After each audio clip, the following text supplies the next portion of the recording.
Science fiction novels की दुनिया में अगर कुछ बुक्स को लेजेंडरी स्टेटस मिला है तो उनमें एक नाम ऑलमोस्ट हर लिस्ट में मिलता है, ड्यून। ये नॉवेल 1965 में पब्लिश हुआ था और तब से साइंस फिक्शन जॉनरा को डीपली इन्फ्लुएंस करता आ रहा है। बहुत लोग इसे ग्रेटेस्ट साईफाई नॉवेल बोलते हैं, लेकिन जब कोई रीडर फर्स्ट टाइम इस बुक को उठाता है तो एक्सपीरियंस मिक्स्ड हो सकता है। कुछ लोग इसे मास्टरपीस बोलते हैं और कुछ लोग हाफवे में ही बुक छोड़ देते हैं। बुक के ऑथर है फ्रैंक हर्बर्ट। उन्होंने एक कॉम्प्लेक्स फिक्शनल यूनिवर्स क्रिएट किया है जिसमें पॉलिटिक्स, रिलीजन, इकोलॉजी और पावर सब एक दूसरे के साथ इंटरकनेक्टेड है। स्टोरी का सेंटर है एक डिजर्ट प्लैनेट जिसका नाम है एराकिस। ये प्लैनेट हार्श एनवायरनमेंट के लिए फेमस है, एंडलेस डेजर्ट, जाइंट सैंडवर्म्स और एक्सट्रीम सर्वाइवल कंडीशंस।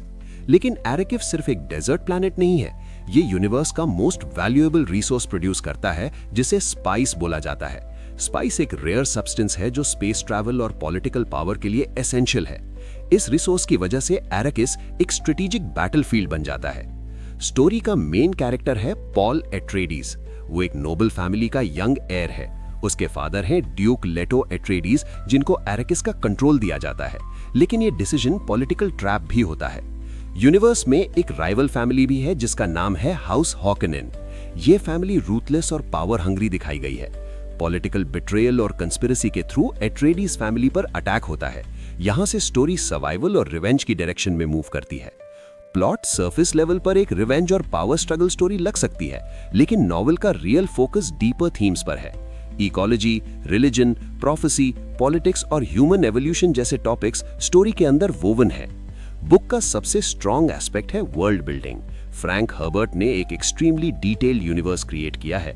हर ग्रुप का कल्चर डिफरेंट है, पॉलिटिकल स्ट्रक्चर्स कॉम्प्लेक्स हैं, टेक्नोलॉजी और रिलीजन के रूल्स भी यूनिक हैं।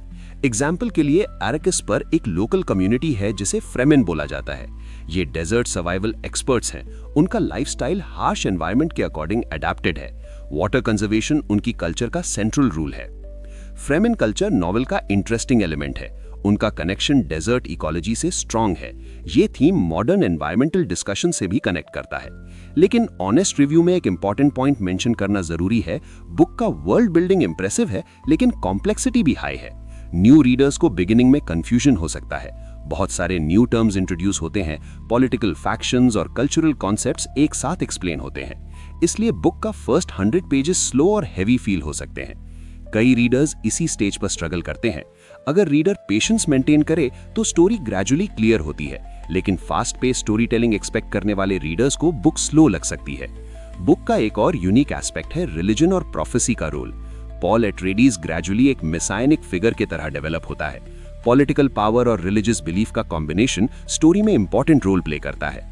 ये थीम इंटरेस्टिंग है क्योंकि ऑथर पावर और फेथ के डेंजरस कॉम्बिनेशन को एक्सप्लोर करते हैं। बुक का टोन सीरियस है। ये लाइट एंटरटेनमेंट टाइप साईफाई नहीं है, ये फिलोसॉफिकल और पॉलिटिकल साईफाई है। डायलॉग्स में स्ट्रैटेजी और आइडियोलॉजी पर डिस्कशन होता है। राइटिंग स्टाइल डिस्क्रिप्टिव है। ऑथर एनवायरनमेंट और इंटरनल थॉट्स को डिटेल में एक्सप्लेन करते हैं। ये स्टाइल इमर्सिव फील क्रिएट करता है, लेकिन पेस स्लो भी हो जाता है। एक और क्रिटिसिज्म कैरेक्टर डेवलपमेंट से रिलेटेड है। पॉल एट्रेडीज पावरफुल आर्क फॉलो करता है, लेकिन कुछ रीडर्स को लगता है कि साइड कैरेक्टर्स की इमोशनल डेप्थ लिमिटेड है। स्टोरी का फोकस लार्ज स्केल पॉलिटिक्स और प्रोफेसी पर ज्यादा है, लेकिन यह भी सच है कि नॉवेल का प्राइमरी गोल पर्सनल ड्रामा नहीं है। ऑथर का फोकस सिविलाइजेशन लेवल थीम्स पर है। बुक का कल्चरल इंपैक्ट ह्यूज रहा है। मॉडर्न साईफाई फिल्म्स और नॉवेल्स पर इसका इन्फ्लुएंस क्लियर दिखता है। पॉलिटिकल इंट्रीग और डेजर्ट प्लैनेट कॉन्सेप्ट ने लेटर वर्क्स को इंस्पायर किया। रिसेंट ईयर्स में स्टोरी को सिनेमा में भी अडैप्ट किया गया। एग्जाम्पल के लिए ड्यून ने नॉवेल को न्यू ऑडियंस तक पहुंचाया। अब प्रैक्टिकल वर्डिक्ट की बात करते हैं। ड्यून एक एम्बिशियस साइंस फिक्शन नॉवेल है। वर्ल्ड बिल्डिंग एक्सेप्शनल है, थीम्स डीप है, पॉलिटिकल और इकोलॉजिकल आइडिया स्ट्रॉन्ग है, लेकिन कॉम्प्लेक्सिटी हाई है और पेसिंग स्लो है। कैजुअल रीडर्स के लिए बुक चैलेंजिंग हो सकती है। अगर कोई reader deep science fiction explore करना चाहता है जहां पॉलिटिक्स, एनवायरनमेंट और फिलॉसफी कंबाइन होते हैं, तो ये नॉवेल पावरफुल एक्सपीरियंस हो सकता है। लेकिन अगर कोई रीडर फास्ट एक्शन या सिंपल स्टोरी एक्सपेक्ट कर रहा है तो रीडिंग एक्सपीरियंस हैवी लग सकता है।